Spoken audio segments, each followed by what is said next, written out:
Welcome, welcome. My name is Cindy Liz, and I'm super excited that you're here with me today. I'm an accomplished career coach who helps stay-at-home moms with the confidence, tools, and skills to successfully get back to the workforce. Yep, that's exactly what I do. So whether you've been at home for 20 minutes or 20 years, this is the place for you. In fact, over the past 8 years, I have successfully helped nearly 600 women to get back to the workforce at jobs that they absolutely love.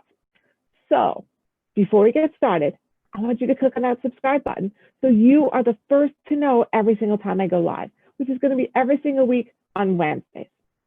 Okay? All right, let's get moving. I want to talk to you about one of the biggest things that's holding you back in your job search. And I bet you know what it is, but I'm going to call it by its name. It's fear. It's fear. It's fear that you can't do it. It's fear that you're not good enough. Fear that you're going to be rejected, right? There are so many different reasons for this fear, but whatever the reasons are, and we'll go through them, they're all holding you back from moving forward. They're holding you back from living the dream that you really want. They're holding you back from being able to get the job that you want, or even the job that you need, to support yourself, to support your family, to support your children. You know, when we stay at home, the longer we stay at home, the more it eats away at our self-confidence, right? The more that we think that we can't do this. And the outside world doesn't help us in that regard, right? When people say, oh, you're only a mother, you're just a mother, or what do you do all day? Oh my goodness, if I had $1 for every time I heard that one, right? What do you do all day? Okay. When, many women who are watching this have people who are criticizing them, putting them down, always telling them that they're not enough, not good enough, not smart enough, not pretty enough, whatever it is, just not enough, okay? So it makes you feel that way, right? You start to feel that whatever you do, it isn't going to be enough, that no one's going to be able to recognize you for your value, for your worth. And sometimes the people who are making these comments are even people that we think have our best interest at heart, right? I've had a client and her best friend said to her, oh, honey, you're never going to get a job at your age, like that, right? That at your age part. Okay. She said she cried for 3 days after that. And this is her best friend. So let me tell you a couple different things about this. First off, understand that you have a right to decide what people are allowed to say to you and what they're not allowed to say to you. Yeah, absolutely. People don't have a right to put you down in front of you. You have to give them permission to put you down.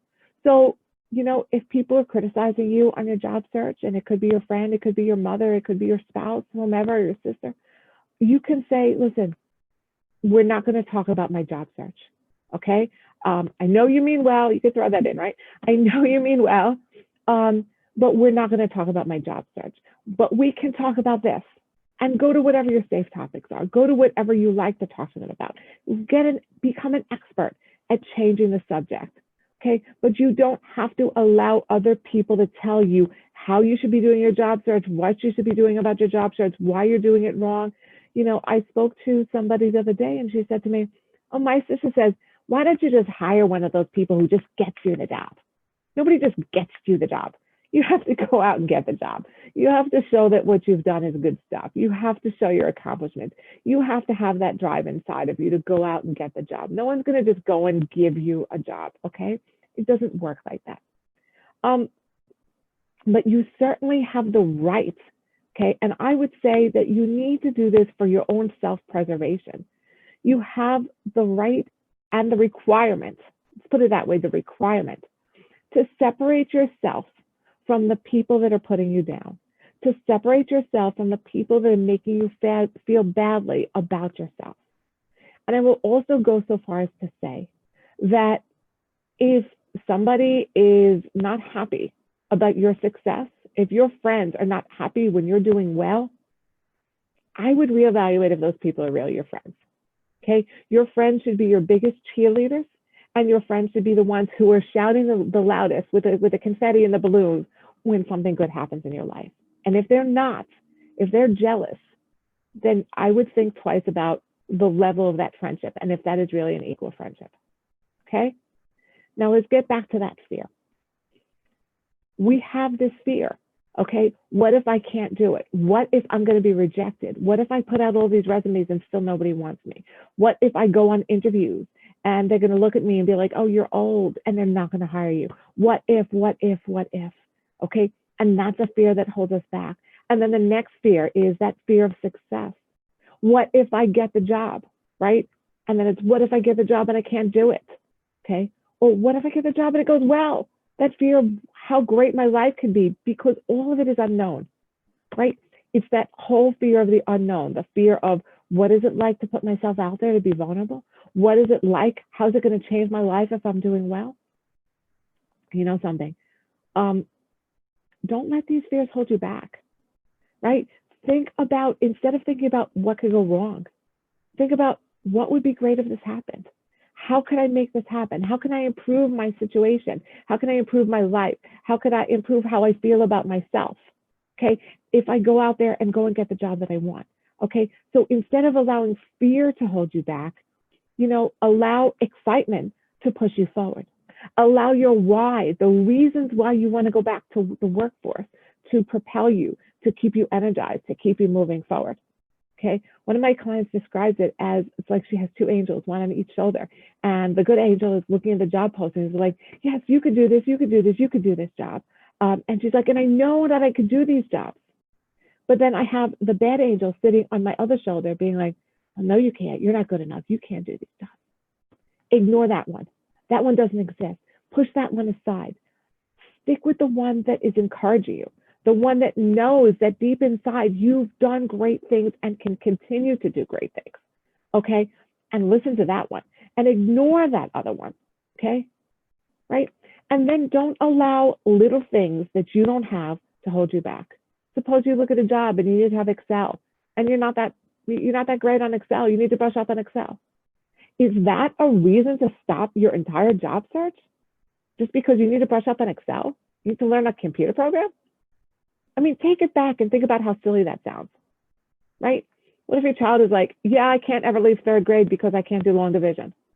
Okay, that's it. Yeah, long division is hard. You never have to do it. Stay in third grade for your life, right? I mean, it sounds silly when I talk about it that way, right? But you're smart.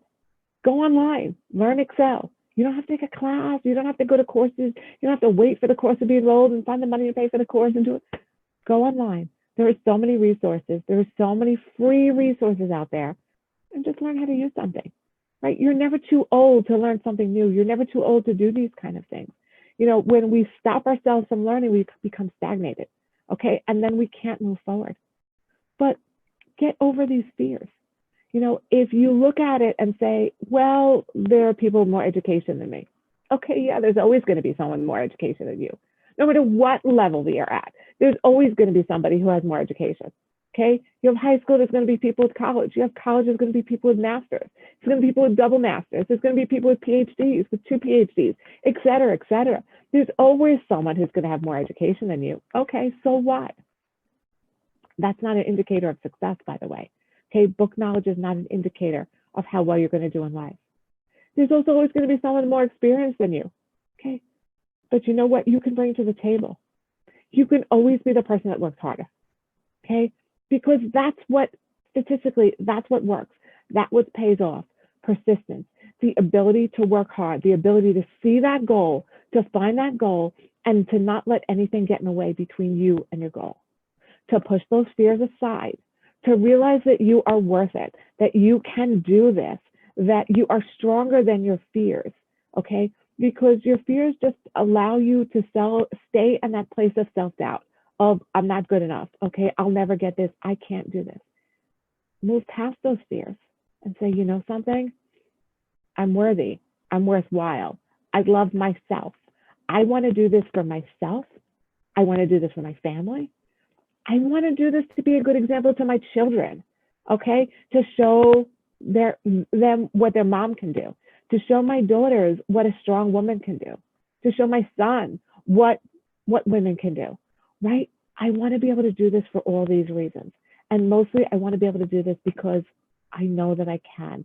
I want to feel good about myself again, okay? And what I can do, what I used to do, and that I'm valuable. So don't allow those fears to hold you back. because they don't go away. The only way that we get rid of the fears, do you know how we get rid of our fears? Is by confronting them. By confronting them and going forward and working hard and realizing, yeah, I got that. Yeah, I did that. Look at that. I put together a great resume. Check. Yeah, look at that. I'm applying for those jobs. Check. Look at that. I'm going forward. I'm going on interviews. Check. Look at how good I am. Think about all the things in your life that were difficult, that you were afraid of doing, and think about how great it felt when you learned how to do it. Use that energy to conquer this fear. Okay. If you want some more job search help, I want you to pop on over to my website, cindylish.com, CINDYLISH.com. So many free resources, blogs, videos, all kinds of stuff there for you. Even an opportunity to speak one-on-one with me for free to see how I can help you out in your job search. Okay, so I hope you have a great week. I hope you have a productive week. I'll see you next Wednesday. And always remember that you are a warrior. Bye-bye.